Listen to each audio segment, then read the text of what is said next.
welcome to another episode of South Asia Chat, a podcast brought to you by the Institute of South Asian Studies at the National University of Singapore. Amidst the fight against COVID-19, Pakistan is experiencing some domestic challenges. From the opposition party coming out strongly against the incumbent Imran Khan government to the controversial Gigit-Baltistan elections. To share insights on these developments, we have with us today Dr. Aasim Sajjad Akhtar, an associate professor of political economy at Quaid-i-Azam University in Pakistan. Dr. Aasim is an activist and columnist and has been involved in a lot of progressive political movements. Welcome back to South Asia Chat, Dr. Aasim. Thank you. Let's begin with the recent developments in Pakistan. The Nawaz Sharif-led party has recently chosen to take on the all-powerful army, criticizing the hybrid model of governance. Now, what, according to you, has prompted Nawaz Sharif to challenge the army? And such efforts to confront the army have failed in the past. Now, what are the prospects this time around? Yeah, I think first of all, just to sort of make sure that everybody's clear, it's the formal sort of platform that has, as you say, decided to take on the establishment is called the Pakistan Democratic Movement, which is, at least on the surface, is a 11-party alliance in which Nawaz Sharif's party is one. The Muslim League Nawaz is one of those 11 parties. It's certainly true that the motor force for this PDM does appear to be Nawaz Sharif and his party. Nawaz Sharif, of course, is in London, and it's his daughter Mariam that is sort of taking the hard line and is at the forefront. Nawaz Sharif has, in recent times, in a couple of moots organized by the PDM, recently formed PDM, has delivered speeches online. So what explains Nawaz Sharif, or let's say the PDM in general? Well, basically what has always explained such protest or opposition movements in the past is the fact that often, at least on the surface, the Pakistani politics or the military-dominated polity is viewed by those who are on the outside of the power arrangement at any particular time, such as the PDM parties, to be a zero-sum game. That, you know, it's either you are on the inside of it and you share power, or you're completely excluded. This is also, by the way, is not entirely accurate because Nawaz Sharif's party is not in government, but they have a lot of people in the assemblies. The Pakistan People's Party, which is the other big component of the PDM, is actually running the provincial government of Sindh. So it's more, I think, about the fact that essentially they want more of a share than they already have. Of course, they don't control the federal government, or the main reins of government are with the Pakistan Tehreek-e-Insaf and the Prime Minister Imran Khan. But the zero-sum game part of the sort of the longer, like I say, the structure of power is generally true. It's quite the notion that Pakistan's opposition and the government, the elected government, actually, I would say the zero-sum game is vis-a-vis the military and political parties in general. And like all other previous governments, this party in government, the PTI, has sort of acceded to the military's dominant role. And for one reason or the other, and I think that has to do with the fact that Nawaz Sharif has been prime minister 3 times, he feels equipped and ready and has enough, as he believes, especially in Punjab, which is the dominant province, has enough of a support base to be able to challenge the military. Will it be different this time? Will it actually, will something different be the outcome? It's difficult to say. I'm not convinced that this is a movement that is willing to go deeper than, or scratch beneath the surface, and think about sort of structural issues that that give the military such a larger than life role. I think it's being talked about openly, certainly, but whether or not the Nawaz Sharif or the PDM parties more generally are willing to undertake long-term sort of structural shifts in the Pakistani state and society, I think, at least for now, is there's no evidence to that effect, and that we will have to wait and see. Interesting. The 11-party alliance that you've mentioned, they promised to launch protests across the country against the incumbent government. Now, how do you view this joint front? And can the parties realize the rather elusive unity of purpose? Yeah, and I think that's partly what I was hinting at earlier, is that it's not entirely clear that they all of them share the same interests. As of now, as you started off noting, Nawaz Sharif and his party are, on the surface, have the are taking the most hardline stance and being more explicit than ever. The terminology they've used is they've called Imran Khan's government a selected government since it came to power a little over 2 years ago. And so this time, Nawaz Sharif has been on record saying, we are less concerned with the selected, and we are, our fight is against the selectors, a barely disguised reference to the military as having propped up the Imran Khan government. The other parties are definitely not as explicit in sort of expressing their positions in this way. And right as soon as this PDM was formed, there were presumably there's some disputes or disagreements about who would become the sort of the leader, as in the president of the alliance. That was eventually a role or a position given to Maulana Fazlur Rahman, who is a cleric associated with the Jamiyat Ulama Islam, which is a religious organization which is historically actually had quite close ties through the especially to the security establishment, especially with regards to policy in Afghanistan. So the fact that a party like that is also on board, has raised some doubts about the extent to which the PDM is viable and to which they share interests. With Fazlur Rahman, it's the same thing. It's more about being frozen out of a share in the current arrangement, rather than necessarily something deeper. I mean, Will, for instance, he has his position on, let's say, women or religious minorities, or the role of religion in the polity more generally changed. That there's no real evidence to suggest. So it's a bit of a motley crew, which opposition alliances, of course, tend to be. So that doesn't eliminate the possibility that parties with different backgrounds come together. But as you say, it is, again, another open question, and another question that sort of invites doubt is how similar their interests really are. And again, I wish we could know. We're speculating what will come to pass. So it is a wait and see as far as how, as you say, how much they do express unity of purpose over the next little while. Meanwhile, the government has announced elections in the disputed Gilgit-Baltistan province on November 15th. Could you share your insights into the significance of these elections? And do you view this as a major shift in Pakistan's Kashmir policy that insisted the region was independent and its future must be decided along with the rest of Kashmir? Yeah, as you are hinting, there's any number of different sort of fronts that this government has opened up, and the PDM is just one. Just to clarify again, Gilgit-Baltistan is not a province. There's been some talk that it will be announced, or some moves will be taken in the coming days to announce it as a province, but it is not yet a province. It is a region that has, since Pakistan came into being, sort of been in constitutional limbo. And it's always been described as just sort of being clumped together with what Pakistan calls Azad Kashmir.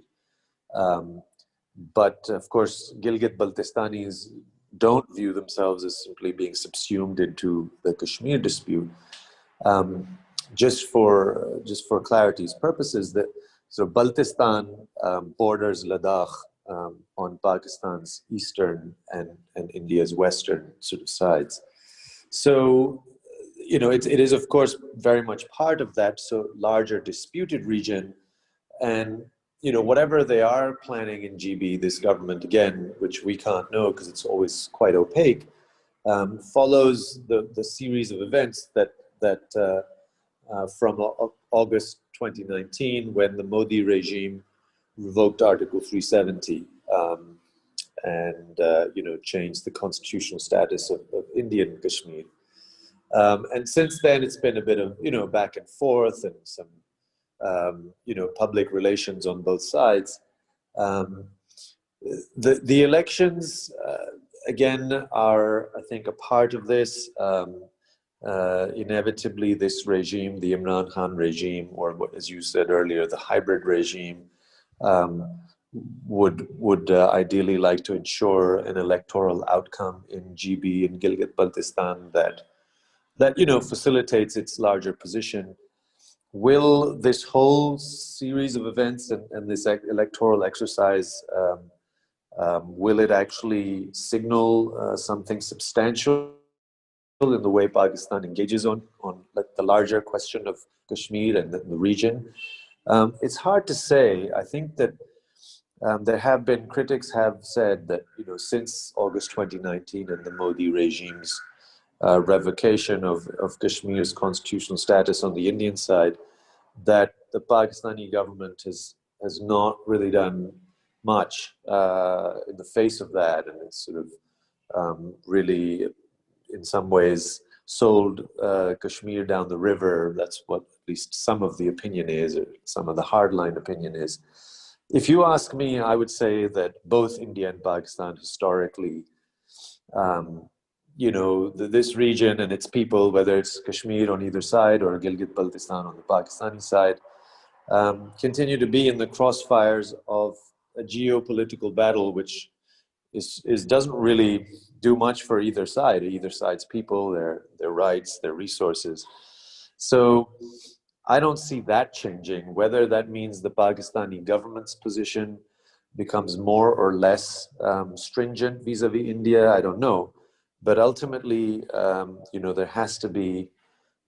It's only a long-term peace that can be beneficial for the people of the region, and that, with these regimes in power, with Modi on the one hand, and this, as you rightfully point out, hybrid regime or military-dominated regime on the other, I can't foresee substantial sort of peace moves on either side taking place, and so that would mean really more of the same, no matter what the surface phenomena appear to be.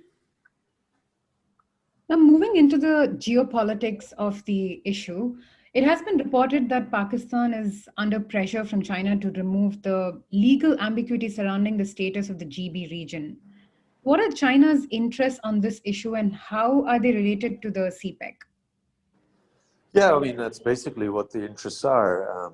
CPEC, of course, now has gotten enough publicity that everybody knows, the world knows, the region knows that this is China's flagship One Belt, One Road project in this part, and signals further cementing of Pakistan-China relations, and it's through the GB region. So it's GB, if you go all the way up to the top, to the northern tip of the Gilgit-Baltistan region, that you hit the Khunjarab Pass, which is where the Pakistan-China border is. And it's through there that, for instance, part of CPEC is a fiber optic that is going to basically be sort of the heartbeat of Pakistan's entire digital network apparatus, including surveillance, mind you, It's through that border zone that most of the transportation network already existed, but with under CPEC, with greater trade and economic links and ties. So needless to say, this region is significant to China, let alone to Pakistan, as part of its larger geo-economic strategy, let's call it. So it's like everything else, I'd say, in Pakistan. It's whether it's China or historically America. Pakistan's foreign patrons have always played an important and larger than life role in what are nominally autonomous domestic policy decisions. Again, it's hard to know the extent to which there's any arm twisting involved on the part of China to get the GB issue sorted. And when I say sorted, it means, as I said, not necessarily in the interests of its people, but in a way that can meet China's needs for stability. Mind you, something similar has been talked about and has been sort of, more or less apparent in Balochistan, which is, of course, the bottom southern end of the CPEC project, which is Gwadar Port, which is a province not dissimilar to GB in terms of its political instability, but actually in some ways more, because there's been an insurgency, a low-level insurgency in Balochistan for many years. So, over the years there too, it's been talked about, well, China needs security for its investments. So inevitably, I think there's obviously a kernel of truth to that. Whether this question of, or these rumors about GB being made a province, in recent times is directly due to China's influence, again, is something that we can't be certain of, but it totally adds up that China does want an arrangement that is a sort of allows for long-term stability and makes sure that it's 60-70 billion dollar investment via CPEC is secure. You did touch upon India with regards to the GB region in one of your comments earlier, but we would still like to know if, on a wildly optimistic note, Pakistan's move offered a basis for Kashmir settlement by recognizing the territorial status quo. Yeah, I mean, I think that as I said, there have been voices in Pakistan that have said that, look, the bravado notwithstanding, in effect, since August 2019, Pakistan's effective policy has suggested that they're sort of quietly, acceding to the line of control as being sort of a permanent border. Again, I'm not certain of that. It's hard to say. I think that the domestic compulsions in Pakistan, not because 220 million Pakistanis are wildly buying into the hype as they always have for 70 years or anything, that Kashmir banega Pakistan, so to speak, but because it's sort of there is this perception in the political mainstream that anybody who is not firm enough on Kashmir and doesn't maintain the historic policy, which is that we don't buy the line of control and that we demand a plebiscite, UN resolutions, and so on and so forth, and third-party intervention. So I'm not certain that we can just slip from that public historic position to, yes, okay, we'll just accept things as they are finally. It may come to pass, but I think there will be more, bumps along the way yet. My feeling is, and that has as much to do with playing to the gallery, which I think happened with Modi prior to the elections with Balmama, and there is always more than meets the eye in terms of the perceptions of any individual government upholding nationalist sort of fervor. As far as optimism is concerned, I'd be optimistic if I felt that any of these moves, whether it's to slowly move towards an institutionalization of the line of control as a permanent border, or GB becoming a province or anything happening on the Indian side, if I felt that it actually included the people of the regions. But that's not happening on either side. You know, these are state level initiatives that are not necessarily suggesting a deepening of any kind of democratic aspirations of the people. And that, I think, for me, if you read between the lines, is the ultimately the most important thing. And that if that were to happen, or if there were moves in those directions on either side, then I would potentially be cautiously optimistic. If we have to discuss the other important power in the country, which is the United States, Trump has announced the withdrawal of the US troops in Afghanistan by this Christmas. Now, what do you think would be the implications for Pakistan? Yeah, the implications are enormous. You know, yet another uh, bordering border region, or a neighboring sort of region or country that has always been, you know, has a significant impact. Has been one of the big reasons why the military has remained powerful in Pakistan, and B, had a huge spillover effect into Pakistan itself, most notably with the 1980s and the so-called jihad. And I think that, you know, for 20 years since the most recent conflict in Afghanistan, when the US invaded and occupied, and Pakistan has facilitated that, there's been a lot of wrangling behind the scenes about Pakistan's role in Afghanistan. And Pakistan has historically, at least since the 1980s, always wanted, in fact, prior to that even, wanted a larger-than-life role, wanted a, so to speak, pro-Islamabad government in Kabul. I don't think that has changed. And I think that now that the Americans are formally sort of, or are effectively reducing their role in Afghanistan, that they are, that inevitably means that Pakistan's role is going to be in the spotlight. And as far as Pakistan's strategic planners are concerned, Pakistan's role is going to increase. And I think that these are, you know, what will happen there will have a big impact domestically as well, because, you know, for instance, on the particular border zone with Afghanistan, there has been an anti-war movement in the last 2.5 years that has been a very big factor in Pakistan's sort of come to light in Pakistan's mainstream, about local people, Pashtuns, called the Pashtun Tahaffuz movement, who want peace, who are calling attention to the re-emergence of Taliban sort of militants. And of course, if there's something like a somewhat institutionalized Taliban government in Kabul, or at least with a big share of the Taliban in government, that will spill over into Pakistan. And so, you know, again, here it's a question of what are the visions of our strategic planners, conflict with the visions of the people of the region.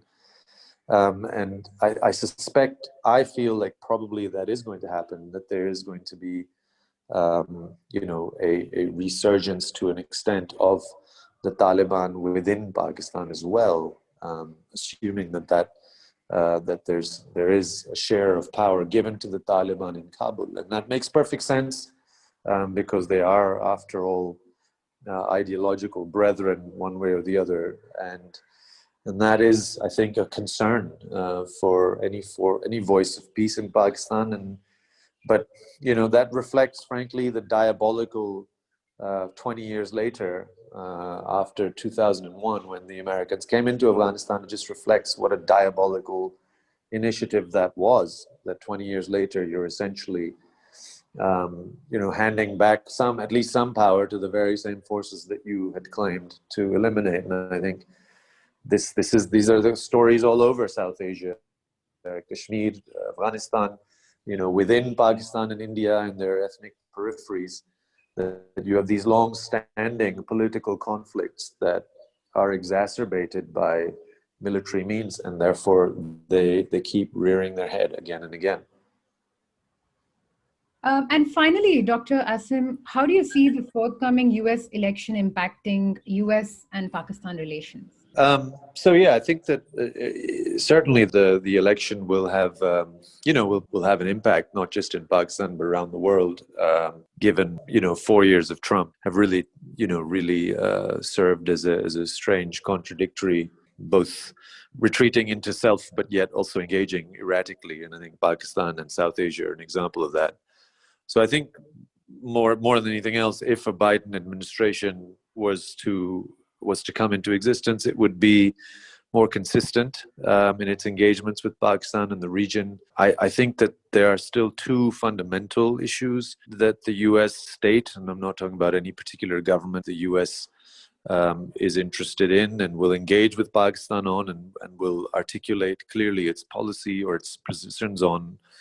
The first, of course, is China, and there will still be an interest in Washington to ensure that the American sort of historic American sort of patronage or role as the primary patron of the Pakistani state is not at least totally displaced, and they will keep a watchful eye. I'm not sure. I think it'll be different than with the Trump administration, which of course has clearly just eyeballed China regularly. I think a Biden administration would be more circumspect, but it's certainly true that the Americans would be concerned if they were to be displaced from their role of influence in Pakistan by the Chinese, and so they'll keep an eye on it, and they'll make sure that they express their desire to continue. Whether it's being especially military aid. Historically, the relationship between the Pentagon and Pakistan's army has been sort of, I think, the most significant part of the US-Pakistan relationship. I think that'll continue because of Afghanistan in particular. And I think the Americans will be keen to exert influence accordingly via which, as we've talked about throughout this podcast, is still Pakistan's most powerful political player, which is the army. And then there's the Kashmir question, or the larger question of the disputed region. And I suspect, my feeling is that, again, that you asked about China and what its interest is in GB or in the region at large. I think the Americans too will push Pakistan to, as you noted, to perhaps come up with something resembling a permanent settlement.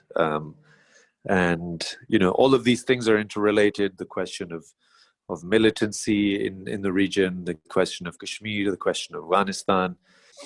I think that broadly speaking, the Americans are not going to have the same footprint in the region militarily that they've had until recent years. And that, I think, essentially means that Pakistan will be a major player in terms of articulating American influence. What Pakistan's intentions are and how it plays off the U.S. and China, will of course be important too.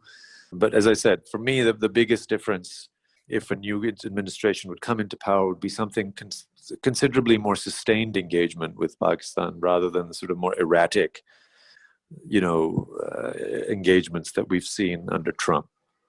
Thank you so much, Dr. Aasim, for taking time and joining us back on South Asia Chat. And as always, thank you for the wonderful insights.